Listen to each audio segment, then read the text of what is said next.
ઘણી વખત પાસ્ટમાં આપણે વિચાર્યું હતું તે પ્રમાણે નહીં થયું હોય. I think we all have are on stories.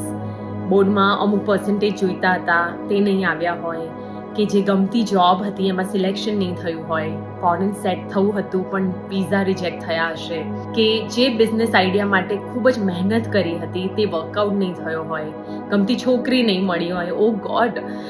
But when you look back you notice that કદાચ એ વસ્તુ તમારા માટે હતી જ નહીં. You are never meant for that.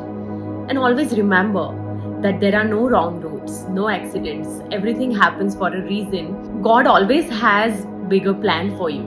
So now if something doesn't work out for me, instead of getting disappointed, I thank God and be grateful કે કદાચ વધારે સારું થવાનું હશે. So always have faith and never get disappointed. Believe in yourself and believe in God.